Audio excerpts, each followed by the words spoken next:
That feeling is almost universal, isn't it? Oh, completely. That moment, and it's usually somewhere in your 20s, maybe your early 30s, when you look at your life, you think, I am so busy. Right. Maybe I even look successful from the outside, but I have absolutely no idea what I'm actually doing. Where you're going, it's that sort of low-grade hum of anxiety that just sits in the background. Yes, exactly. So today, we're doing a deep dive into exactly that, the psychological roots and, the practical ways to navigate what people call the quarter-life crisis. Or just that profound feeling of being lost. Yeah, being stuck.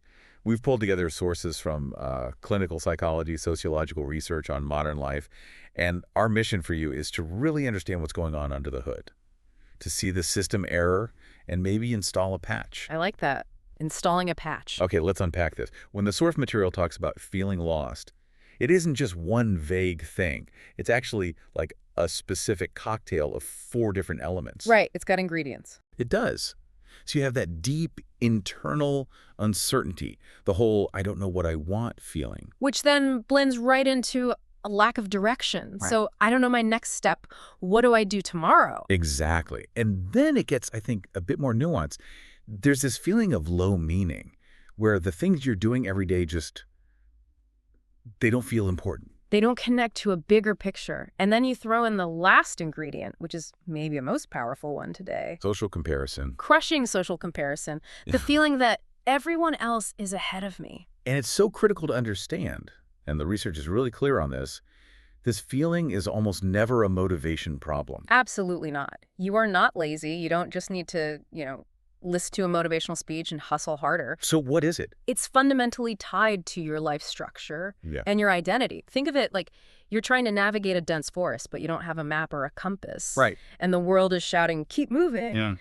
But you haven't established your internal direction. You don't know your own north. So of course you feel lost. And that's our goal here, to help you move from that mental paralysis to actually taking some steps. Yeah. But first, we have to understand the context. Why is this hitting people so hard right now in their 20s and 30s? Well, it's not an accident. Our sources point to this recognized psychological phase, and it's called emerging adulthood. This apparently runs from, your late teens up through your late 20s? That's right. And the absolute defining feature of emerging adulthood is instability. It's meant to be unstable. So it's not a bug, it's a feature. It's the whole point of the phase. It's a time of intense exploration. You are trying to figure out your work, your relationships, your identity, where you want to live, all at the same time. You're building the very foundations of your adult life from scratch. Exactly. So that confusion, that constant change, that isn't a sign you're failing. It's a sign you're actually doing the work of that decade. That's a huge reframe. So if you're 24 and you feel like you have everything figured out, you're probably the weird one, not the standard. Oh. Confusion is literally expected. You're testing things out. And then this stage, it leads right into the quarter-life crisis, which hits when?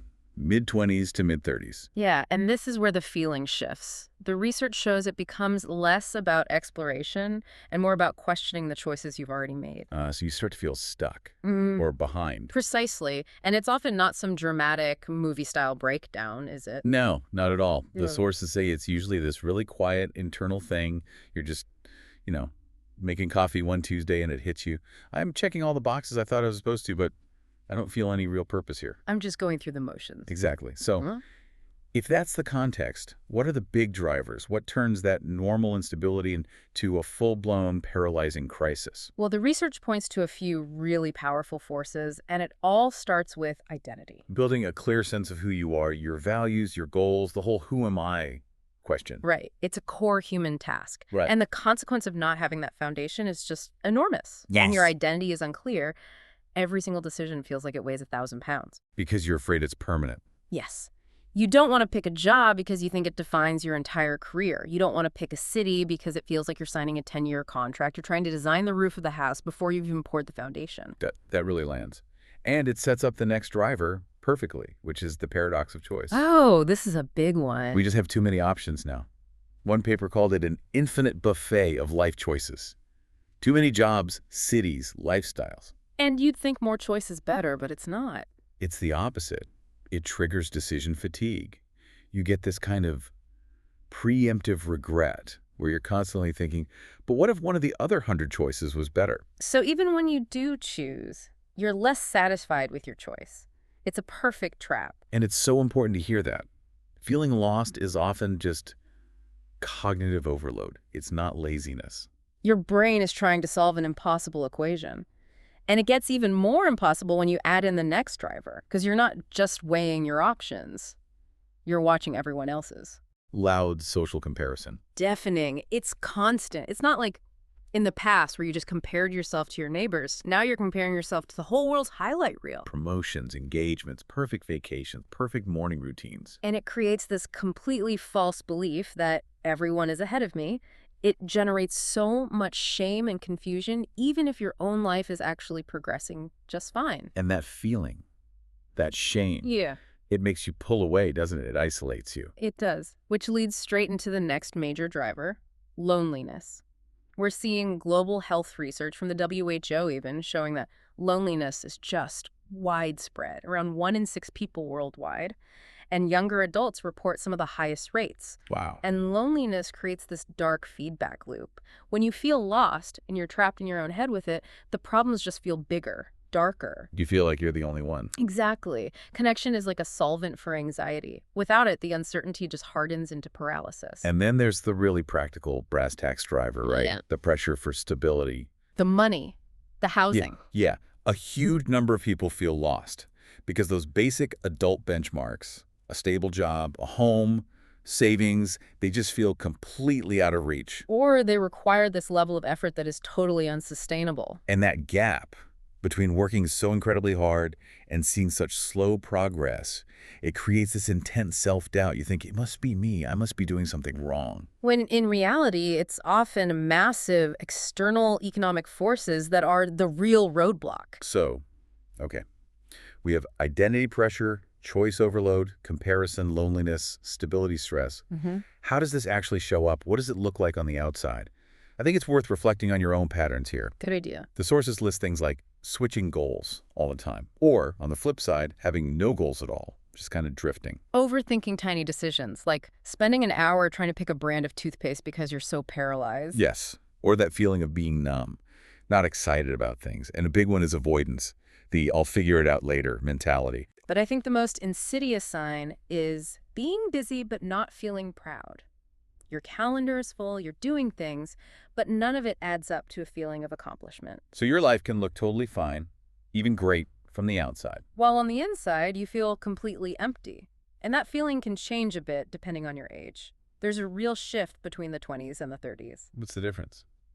Well, in your 20s, the theme is mostly exploration. Who am I? What's out there? You're trying on different careers, your relationships are in flux, maybe you move a few times. You're casting a wide net. A very wide net. But the 30s, that brings a different kind of pressure. The theme shifts to settling down, consolidation, stability. And the comparison gets sharper. Yeah. It's more about marriage, kids, houses. And career plateaus. The big question is no longer, what could I be? It's a much heavier question. Did I choose right? And is there still time to fix it if I didn't? That's the fear of time running out. It's a different kind of anxiety. And that fear, it traps people in what the research calls the stuck cycle. Can you walk us through that? Because it seems like the key to the whole paralysis thing. It absolutely is. It's a simple but vicious negative feedback loop. It starts with uncertainty. I don't know what to do. Okay. That uncertainty immediately creates anxiety. And our natural response to anxiety is avoidance. We put off the decision. I'll deal with it next week. Exactly. But avoidance means you take less action. And less action means you get less feedback from the real world. You learn nothing new. And with no new data. Your brain just defaults right back to where it started, more uncertainty. And the cycle runs again, but stronger this time. So being stuck isn't a character flaw. It's just evidence that avoidance has become your go-to coping strategy. And that strategy is keeping you from learning what you need to know to get unstuck. Okay, here's where it gets really interesting. Oh. Because once you see that cycle, the source material is crystal clear. You cannot think your way out of this. No. Endless rumination just feeds the cycle. It's like spinning your wheels in the mud. The only solution is to act your way out. So we've diagnosed this system error. Let's install those patches. All right. Solution number 1 is a big one. Start with your values, not your passion. What does that mean? Passion is a feeling. It's fleeting. It depends on your mood, on whether you're succeeding.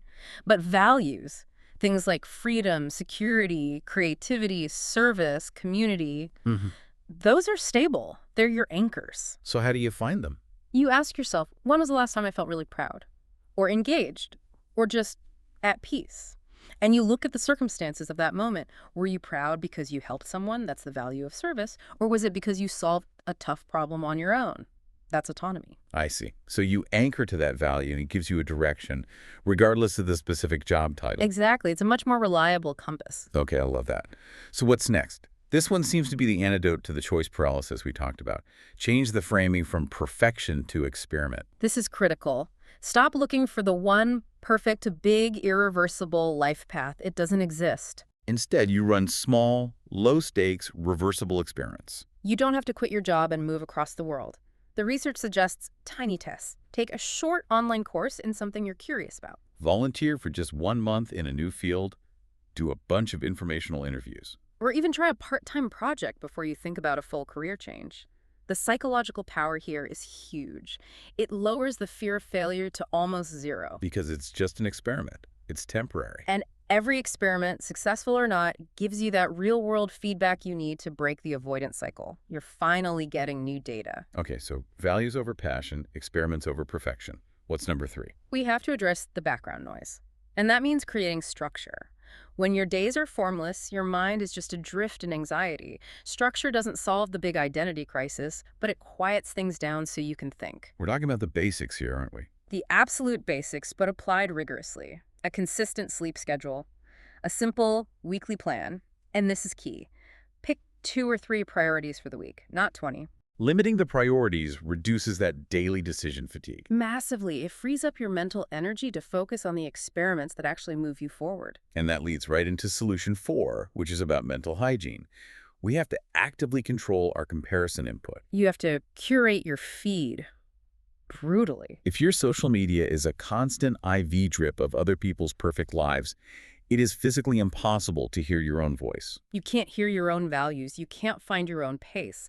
The simple rule is less content that makes you feel shame, more content that actually teaches you a skill or makes you feel calm. And connected. Which brings us back to connection, right? It always comes back to connection. That WHO research is a stark reminder. Loneliness makes problems feel massive and unique. Connection makes them feel solvable. So this means being vulnerable, actually talking about this stuff with a trusted friend or finding a mentor. Or a therapist or a coach. You just need a safe external person to interrupt that looping internal monologue. The moment you say the confusion out loud, it loses some of its power. We have to fight the isolation. It's what the crisis thrives on. It is. Now, we need to add a really important note on support here. Because sometimes feeling lost is deeper than the normal turbulence.